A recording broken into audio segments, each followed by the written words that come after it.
자, 트럼프 머스크 얘기를 조금 더 해볼까요? 이 퍼스트 버디 대신 뭐 형동생 하는 사이였다가 지금은 정치적 뭐 갈등이 좀 재점화되면서 투자자들의 관심이 좀 다른 기업으로 옮겨가기도 하는 것 같습니다. 로켓랩에 대한 관심이 많이 쏠리고 있는데 스페이스X의 어떻게 보면 거의 유일한 대항마가 아닐까 싶기도 해요. 현재로서는. 제가 주가 추이를 한번 봤는데 이 상승 추이가 굉장히 폭발적인 느낌이더라고요. 올해 들어서만 한 40, 50% 이상 상승을 한 것 같고 작년부터 보면 한 500% 이상 상승을 한 그런 우상향 추이를 나타내고 있는데 이거 미국 주식 시장에서도 굉장히 높은 상승률인 것 같고 또 우주 항공 관련 뜨거운 관심이 정말 집중되고 있다는 느낌을 갖게 합니다. 급등의 어떤 핵심 동력, 머스크와 트럼프 대통령의 어떤 그 긴장감, 어떤 정치적인 그런 유대관계가 조금 부서지면서 이 로켓랩에 대한 관심도가 높아지는 것 같습니다. 그래서 스페이스X 말고 다른 대안을 찾게 하는 그런 계기가 단초가 된 것 같은데 이 스페이스X의 경쟁자로 점쳐지는 로켓랩 정말 대안이 되는 걸까요? 아니면 그렇게 대안처럼 보여지는 것뿐일까요? 일단은 좀 여러 가지가 있을 것 같습니다. 그리고 방금 말씀하신 것처럼 사실 투자자들 입장에서는 저는 굉장히 합리적인 선택이었다라고도 생각이 되고요. 왜냐하면 실제 로켓랩이 이런 사태로 인해서 뿐만은 아니지만 사실 스페이스X로 굉장히 많은 계약들이 몰려 있는 것들을 미국 내에서도 사실은 약간은 다변화하려는 시도가 있었거든요. 그렇기 때문에 실제 그 계약을 맺은 건을 보면 로켓랩이 정부 수주 건수를 꽤 가져간 부분들이 분명히 존재를 합니다. 네. 그리고 지금도 뭐 PWSA라고 하는 어떤 정찰 위성망을 만드는 부분에 대해서도 한 5억 달러 정도로 수주를 받은 상황이기 때문에 어느 정도 이게 뭐 스페이스 X 때문에 수주를 받았다라고 보기는 어렵지만 정부 쪽으로부터 이미 수주를 받고는 있다. 저력이 있는 기업이네요. 네, 맞습니다. 그렇다라고 봐야 될 것 같고 다만 결은 다르다. 왜냐하면 아직까지는 뭐 향후 뉴트론이라고 하는 이제 새로운 로켓이 개발이 된다면 모르겠지만 현재 가지고 있는 일렉트론이라고 하는 로켓은 네. 스페이스X가 발사하고 있는 중대형 발사체와는 좀 많이 궤가 다르다라고 봐야 될 것 같습니다. 뭐 팔콘 9 같은 경우에 저궤도에 약 22,000km 정도의 무게 페이로드를 실어 나를 수 있는 이런 포텐셜을 갖고 있다라고 하면 사실 뉴트론 같은 경우에는 몇백 킬로 정도밖에 못 올리거든요. 그렇게 되면 큐브셋 위성 같이 굉장히 가벼운 위성이 아니라면 대략 한 번 사용할 때마다 위성 하나밖에 못 올리는 상황이 되거든요. 근데 이 로켓랩 같은 경우에 1년에 대략 한 20회 정도를 목표로 하고 로켓 발사를 하고 있습니다. 네. 그러면 20회 정도의 위성이라고 하면 뭐 그것도 적은 숫자는 아니지만 정부가 어떤 대규모의 프로젝트를 할 때는 사실은 로켓랩만으로는 좀 어렵다라고도 말씀을 드릴 수 있을 것 같습니다. 어떤 전체적인 뭐 BM이라든가 뭐 갖고 있는 컨텐츠의 사이즈 이렇게 생각을 했을 때는 당장 뭐 스페이스X의 뭐 대항마라고 불리기에는 조금 부족한 면이 있는 그런 느낌이 드는데 최근에 이 로켓랩 상장 폐지 루머도 있었던 것 같은데 실제로 뭐 어떤 일이 진행되는지 좀 말씀해 주실 수 있을까요?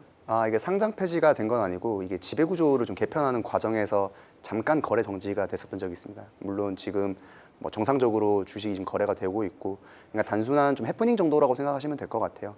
그리고 이제 추가적으로 좀 로켓랩에 대해서 좀 더 언급을 드리자라고 하면 팀장님께서도 잘 말씀해 주신 것처럼 경쟁하는 구도보다는 영역이 좀 다른 것 같아요. 그러니까 스페이스X는 쉽게 말하면 버스를 만드는 회사. 네. 그리고 로켓랩 같은 경우에는 택시를 만드는 회사입니다. 서로 컬러감이 다른 거네요. 네, 그냥 버스 같은 경우에는 더 큰 버스를 만들어서 더 많은 손님을 태우고 손님당 요금을 더 싸게 하는 게 버스 회사의 본질적인 거라면 택시 회사는 1인당 비용은 좀 더 비싸지만 그 고객이 내가 원하는 위치까지 좀 더 디테일하게 갈 수 있고 좀 더 내가 원하는 시간에 맞춰서 시의적절하게 갈 수 있잖아요.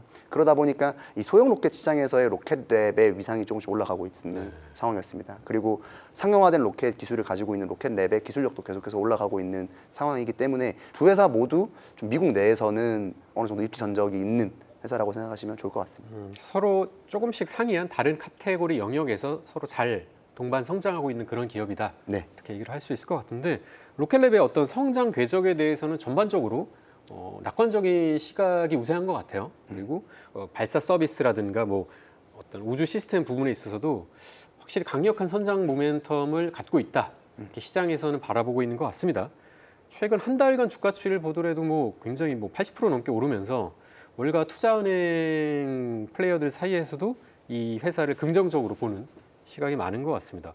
어떤 점이 이런 부분에서 좀 좋게 작용을 하는 걸까요? 네, 사실 저희가 이제 몇 번 짚기는 했는데 뭐 복합적이라고 생각합니다. 일단은 뭐 일론 머스크와 트럼프의 갈등에 대한 반사 수혜를 볼 것이라는 기대감이 주가에 어느 정도는 반영돼 있다라고 봐야 될 것 같고, 뭐 실제로도 근데 아까 잠깐 말씀드렸지만 미 우주군의 계약 등을 이미 수주를 해서 관련된 프로그램들을 만들고 있는 부분은 분명히 능력이 있다라고도 봐야 될 것 같습니다. 그리고 차세대 중형 로켓 발사체인 이 뉴트론 개발에 대한 기대감도 점점 올라가고 있는 것으로 보여지는데, 사실 이 뉴트론 같은 경우에는 일단 재사용 발사체의 기반으로 만들어지는 네. 거거든요.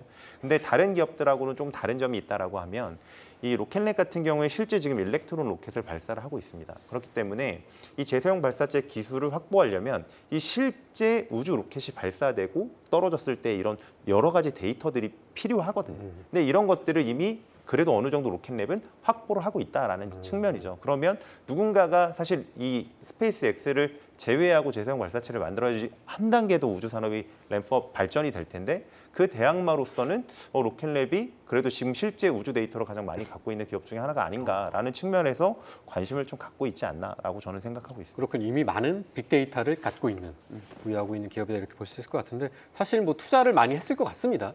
주식 플레이어들 관점에서 본다면 투자한 만큼 손익을 잘 만들 수 있는 회사가 정말 좋은 기업이라고 할 수가 있는데, 이 로켓랩 지금 투자를 통해서 충분한 수익을 낼 수 있는 포지션인지 궁금한데요. 저는 그렇게 보고 있어요. 이게 우주 로켓 기술 같은 경우에는 사실 국가 간의 기술 편차가 굉장히 심합니다. 왜냐하면 기술 이전에도 굉장히 좀 제한이 되어 있고 기술력 자체도 굉장히 어렵기 때문에 이게 전 세계적으로 봤을 때 로켓 기술력을 가지고 있는 나라가 손에 꼽을 정도예요. 네, 그렇죠. 물론 10손가락 하면 다 꼽으면 될 수 있을 것 같겠는데 한 10개 국가 내외로 보시면 되거든요. 네, 그러다 보니까 서두에서 말씀드린 것처럼 우주 로켓 발사에 대한 수요는 계속해서 늘어만 가고 있는데 그 기술력을 확보하지 못했다라고 보면 그 수요를 감당할 수 있는 민간 기업들이 거기에서 이제 자리를 차지하는 거고, 거기에서 스페이스X가 굉장히 큰 역할을 하고 있습니다. 근데 최근의 트렌드를 보면 이 로켓 기술만 올라가는 게 아니라 위성 기술도 점점 발전을 하고 있거든요. 그러면 과거에는 특정 어떤 성능을 만족하는 위성을 만들기 위해서는 엄청나게 큰 위성을 만들어서 이게 굉장히 무겁고 컸다라고 하면 위성 제조 기술도 많이 오르다 보니까 이게 점점 위성이 소형화되고 있고 또 더 많은 기능이 들어가면서 더 적은 무게로 올려 보낼 수가 있게 됩니다. 그러다 보니까 이게 위성 기술의 발전으로 인해서 이런 소형 위성의 시장이 커지고, 소형 위성을 또 잘 실어 나갈 수 있는 소형 로켓 기술에 대한 니즈로도 좀 이어진 것 같아요. 그래서 그 니즈를 어떻게 보면 스페이스X 입장에서는 좀 작게 볼 수 있는 그런 시장이지만, 그런 시장조차도 좀 굉장히 좀 전 세계적으로 봤을 때 크기 때문에 그런 로켓랩이 그러한 시장에서의 좀 성장성을 가져가면 좀 더 도움이 되지 않을까 이렇게 전망을 하고 있습니다. 로켓랩 니치 마켓을 잘 파고들었다고 볼 수 있겠네요. 네. 그리고 민간 기업 중에서는 두 번째로 완전한 달 착륙에 성공을 하면서 다크 호스로 떠오른 기업이 있죠. 파이어플라이 에어로스페이스라는 기업인데요. 연초였던 걸로 기억이 되는데 펠컨 9 로켓에 실려서 케네디 우주센터였나요? 여기 발사되면서 약 40일 정도, 45일 정도 위기의 바다 성공적으로 착륙을 했고, 그리고 나사의 과학 장비를 탑재를 해서 달 표면에도 성공적으로 배치했다. 이게 좀 주목을 많이 받았던 이벤트였던 것 같은데, 그래서 그런지 가장 핫한 기업 중에 하나가 아닐까 싶은데요. 또 CEO도 한국계 분으로 알려지면서 국내 투자자 사이에서도 더 주목을 받고 있습니다. 그렇지만 여전히 좀 생소하게 느껴지시는 분들을 위해서 어떤 기업인지 좀 간단히 소개를 해주시죠. 네, 방금 말씀을 하신 것처럼 이 텍사스에 본사를 둔 파이어플라이라는 기업은 이제 스페이스X나 로켓넷보다는 좀 더 작은 규모의 위성을 이제 발사하는 사실 알파 로켓이라는 것도 가지고 있는 회사이고요. 네네. 그리고 최근에는 자사의 달 착륙선이었던 이 블루고스트라고 하는 이런 것들을 나사의 프로젝트를 통해서 달에 성공적으로 전달을 했는데, 사실 이 파이어플라이도 나사의 CLPS라고 하는 네. 달에 탕업용 어떤 물건들을 실어 나르는 계약을 수주를 한 겁니다. 실제로 기술력이 있는 기업이라고 봐야 될 것 같고, 그리고 이때 당시에 달에 이 파이어플라이 말고도 몇 개 기업들이 더 시도를 했었는데 실패했었거든요. 근데 이 파이어플라이 같은 경우는 성공을 했다는 측면에서 좀 주목을 받을 수 있는 기업이다라고 생각을 하고 있습니다. 그렇군요. 현재 나스닥 상장도 추진하고 있는 걸로 아는데, 이 파이어플라이가 얼마 전에 이제 미국 증권거래위원회 SEC죠. 기업 공개 IPO를 위한 그 증권 신고서를 제출했다는 소식이 들려졌죠. 그러면서 나스닥에 이제 상장을 추진한다. 티커명이 플라이였던 걸로 네. 기억이 되는데, 최근 달 착륙 이 성공을 계기로 해서 자금 조달 또 사업 확장을 위한 어떤 그 단계 전초전에 들어간 것 같다는 생각이 듭니다. 이 달 착륙 성공 투자 가치로 바로 연결이 될 수 있을 거라고 보시나요? 물론 달 착륙을 성공한 것이 굉장히 큰 의미가 있고 기술적으로 굉장히 진보된 부분을 어필할 수 있다는 측면에서는 전 도움이 된다고 보는데 네네. 저는 조금 더 이제 객관적으로 보는 입장에서 말씀을 드리면 꾸준한 수익성이 좀 전제가 된다고 생각을 하거든요.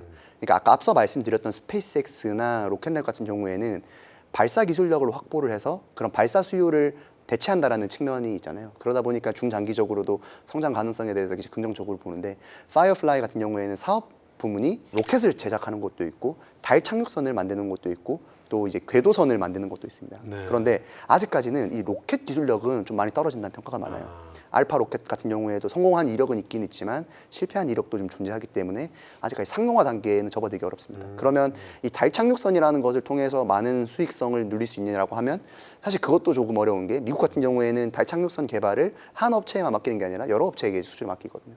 그러다 보니까 좀 중장기적으로 봤을 때 파이어플라이의 숙제는 꾸준한 수익성을 낼 수 있는 그런 사업에서의 영향을 얼마만큼 기를 수 있느냐가 이번 IPO 시장에서 좀 더 높은 몸값을 받기 위한 그런 숙제가 아닐까 이렇게 생각이 되고 있습니다.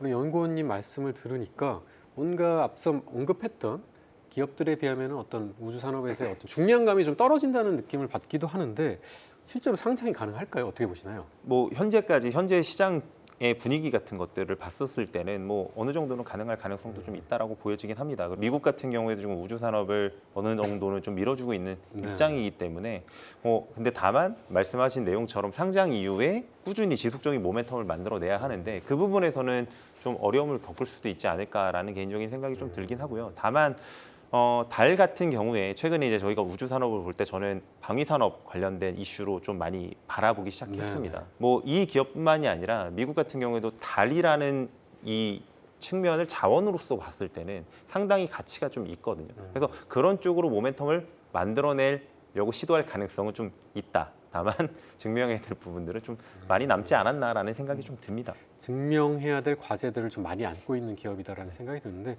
사실 뭐 우주 산업 전반적으로 봤을 때도 뭐 스페이스X 같이 좀 기반이 탄탄한 인프라를 잘 갖추고 있는 업체도 있지만 아직 이제 시작하는 전초 단계에서 뭔가를 해보려고 만들어 가려고 만드는 기업들도 많은 것 같습니다. 투자자 관점에서 기술력, 자금력 이렇게 이 구도로 놓고 본다면 어디에 좀 더 중점을 두는 게 맞는지 또 그런 관점에서 봤을 때 어떤 기업이 지금 잘하고 있는지 말씀을 해주실까요? 사실 기술력이 가장 우선인 것 같아요. 그러니까 지금 현재 시점에서 봤을 때 우주 산업에서의 가장 큰 영향을 가지고 있는 국가인 미국을 보면 엄청난 기술력을 바탕으로 지금 산업을 굉장히 빠르게 성장을 시키고 있기 때문에 투자적인 관점에서 봤을 때도 기술력이 좀 첫 번째가 될 것 같은데 그런데 이게 전제가 돼야 되는 거는 유의미한 기술력인 것 같아요. 그러니까 이게 시장에서의 어떤 그런 게임 체인저 역할을 할 수 있고 좀 더 기술 장벽을 이제 지닐 수 있는 그런 유의미한 기술력이어야 된다고 생각을 하고 있고 기술력을 확보하고 있으면 사실 자금 모집이 상대적으로 좀 유용합니다. 쉽습니다. 그렇기 때문에 기술력을 얼마만큼 가지고 있느냐. 그래서 로켓랩에 대한 좀 말씀을 계속해서 드렸던 이유가 로켓랩이 소형 로켓을 만드니까 좀 쉬운 거 아니야? 작은 로켓을 만들면 쉬운 거 아니야? 라고 생각하실 수 있는데 이게 로켓이 움직이기 위한 기술 장치나 이런 부분들이 작은 로켓이라고 해서 안 들어갈 수가 없잖아요. 그러니까 그거를 소형화시켜야 되는 또 문제점. 그게 더 어려울 것 같기도 하고. 네. 그러다 보니까 이 부분에서의 기술력을 또 어떻게 확보하는 것도 굉장히 좀 중요한 측면이 있거든요. 좀 전 세계적으로 봤을 때는 로켓랩의 기술력을 조금 더 높게 평가를 하고 있고 물론 스페이스X의 재사용 기술력도 좀 저는 유의 깊게 보라고 말씀을 드리는 이유가 스페이스X에 당장에 투자하기는 힘들잖아요. 이게 비상장 기업이다 보니까 네네. 투자하기는 힘든데 스페이스X의 그런 기술의 진보를 계속해서 봐야 되는 이유가 어떻게 보면 인프라를 저는 구축한다고 생각하고 있어요. 인프라. 네, 전 세계적으로 로켓 비용이 계속해서 낮아지고 있고 그 비용에 낮아지고 있는 굉장히 큰 선두에서 스페이스X가 있기 때문에 스페이스X의 그런 활동이나 기술 진보가 국내뿐만 아니라 전 세계적으로 많은 우주 기업들이 직간접적으로 좀 많이 수혜를 볼 것 같습니다. 그래서 국내 기업들에게도 좀 그런 부분은 좀 수혜가 될 수 있기 때문에 같이 한번 보시는 게 투자하시는 데 좀 더 도움이 되지 않을까 생각을 하고 있습니다. 그렇군요. 우리 연구원님께서 아까 유의미한 기술력이 필요하다 이렇게 말씀을 하셨는데 네. 쉽게 얘기하면은 유의미한 기술력 이란 결국 돈이 되는 제대로 된 기술을 갖고 있는 기업이 아닐까 싶은데 승산이 있는 기업을 꼽자면은 팀장님은 어떤 기업을 말씀해 주실 수 있을까요? 방금 이야기해 주신 내용에서 크게 벗어날 것 같지는 않습니다. 일단 우주 산업이라는 게 사실 대부분의 기업들 우주를 하겠다고 한 스타트업의 90%가 망합니다. 네, 그렇게 봤을 때는 이 산업 자체가 굉장히 아직도 진입 장벽이 매우 높고 이걸 뚫어내고 정말 유의미한 자금을 유치해서 계속 기업으로서 이제 성장을 해 나가려면 정말 자기네만이 할 수 있는 어떤 핵심적인 능력이 필요하다라는 얘기거든요. 그렇기 때문에 저도 좀 이 말을 빌려 써서 좀 유의미한 기술력을 갖고 있는 기업이어야 한다. 그리고 저도 동의하는 게 저희가 지금 AI 같은 경우에도 AI 인프라를 어느 빅테크가 중심으로 만들어내고 있죠. 그렇다고 해서 우리가 AI를 포기해야만 하는가라고 생각하지 않습니다. 이들이 만들어내는 인프라를 활용해서 저희는 거기서 어떤 비즈니스를 영위하면 되는 거거든요. 예를 들면 위성 제조가 될 수도 있는 거고요. 위성 서비스가 될 수도 있기 때문에 그런 쪽에 관심을 갖고 비즈니스라는 기업들을 찾아보는 것도 저는 굉장히 의미가 있다라고 생각을 합니다. 그렇군요. 어쨌든 확실한 아이덴티티를 갖고 있는 기업, 그런 기업을 찾아야 되는 것 같고 앞서도 말씀을 해주셨지만 사실 저희가 언급했던 뭐 세 가지 기업 중에서 로켓랩을 제외하고 스페이스X와 파이어플라이는 사실 직접 투자가 지금 어려운 상황입니다. 개인 투자자들, 우주 산업에 대해서 큰 관심을 갖고 계시는 분들이 많은데 직접적으로 투자할 수 있는 방법 어떤 것들이 있을까요? 저도 이제 이 산업을 공부를 하면서 어떤 기업을 투자를 해야 될까라는 고민을 정말 많이 합니다만 아직까지는 정말 특수한 기업들, 소수의 기업들이 사실은 이런 것들을 많이 향유를 하고 있어서 이들 기업에 투자를 할 수 있다면 그들을 사는 게 맞다라고 봅니다. 다만 어쨌든 산업 자체의 성장성은 계속 확대가 될 거라고 열려 생각을 하고 있으니까. 있거든요. 예, 그렇기 때문에 역시나 ETF 같은 것들로 접근을 해보시는 게 어떨까라고 생각을 하고 있고 대표적으로는 뭐 아크에서 ARKX라고 하는 ETF도 있고요. 그리고 사실 UFO라고 하는 티커의 ETF도 있거든요. 이런 식으로 투자를 하시다가 사실 좀 기업들이 만약에 기업 공개를 하거나 혹은 뭐 그런 이슈들이 있었을 때 그런 핵심 기업으로 뭐 비중을 좀 옮겨 보시는 것도 하나의 방법이 될 수 있다 정도로 생각을 하고 있습니다. ETF에 녹여져 있는 상품에 어쨌든 뭐 직간접적으로 투자할 수 있는 그런 여력이 있기 때문에 관심을 두는 게 좋다 이런 말씀이신데 연구원님 지금 투자하기 괜찮은 시기인가요? 지금 투자하기 괜찮은 시기라고 보고 있어요. 왜 그러냐면 물론 우주 산업이 우상향하고 있고 성장하는 산업이라고 얘기하는 것에 대부분의 사람들이 동의할 거라고 생각하고 있어요. 그런데 지금 투자하기 좋은 이유라고 말씀을 드리는 이유 중 하나가 결국에는 방산 쪽에서의 신기술 쪽으로 많이 생각을 하고 있거든요. 그러니까 우주 산업에 투자하고 있는 국가나 이런 부분들이 방산업종에서의 신기술이라고 많이 여기는 것 같아요. 특히 그 중에서도 많은 비중을 차지하는 것은 위성 영역이라고 생각을 하고 있고, 네. 그래서 투자를 하실 때도 물론 오늘은 좀 더 그런 발사체나 우주 로켓에 관한 내용들이 좀 중점적으로 다뤄졌는데 결국엔 우주 로켓이 기술의 발전을 하면 거기에서 가장 큰 혜택을 보는 거는 승객이 되겠죠.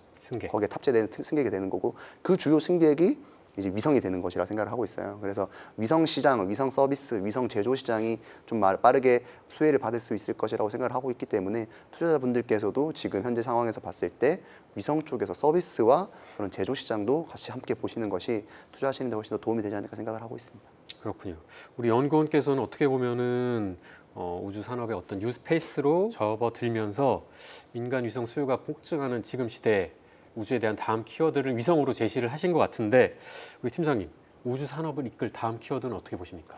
사실 저도 좀 비슷한 관점입니다. 왜냐하면 제가 지금 주목하고 있는 이 우주 산업에서의 차세대 성장 동력이 뭘까라고 고민을 해보면 당연히 이제 민간 차원에서 통신 위성이라든지 이런 것들을 만들어내는 분야가 있다라고 하면 저도 안보와 방위라고 생각을 하거든요. 사실 최근에 이 우주 산업 내에서는 가장 큰 이벤트가 뭐였냐라고 하면 이 트럼프 대통령이 얘기했던 골든돔 프로젝트를 얘기를 안 할 수가 없습니다. 그쵸. 근데 이 골든돔 프로젝트에 대해서 왜 저도 짚고 넘어가야 된다라고 생각을 하냐면 그동안에 뭐 우주 위성을 활용해서 감시라든지 관측하는 것들은 지금도 더 고도화를 하려고 계속 시도를 하고 있는데 여기서 약간 논쟁이 될 수 있을 만한 요소가 하나 있습니다. 논쟁이요? 네, 왜냐하면 SBI라고 하는 우주 요격기를 우주 내에 배치하겠다라는 이슈가 좀 있거든요. 이 프로젝트 내에는. 근데 그렇다라고 하면 이게 실제로는 기술 여부가 아직까지 불분명하긴 합니다. 그리고 프로젝트 내에서도 가장 많은 예산이 들어갈 거라고 생각을 하지만 어떤 기업이 참여할지도 정해진 게 아니고요. 이미 뭐 우주 사령관을 임명해서 알아봐라. 뭐 이 정도의 수준이기 때문에 다만 그렇게 됐을 때는 이 우주 요격기 같은 경우에는 우주에 배치가 됐을 때 몇백 기 수준으로는 모자라다라고 생각을 하고 있고 12호에서도 소위 얘기해서 예산이 이 골든돔 프로젝트를 진행을 할 때 트럼프 대통령이 1,750억 얘기했거든요. 3년. 네네네. 50억 달러입니다.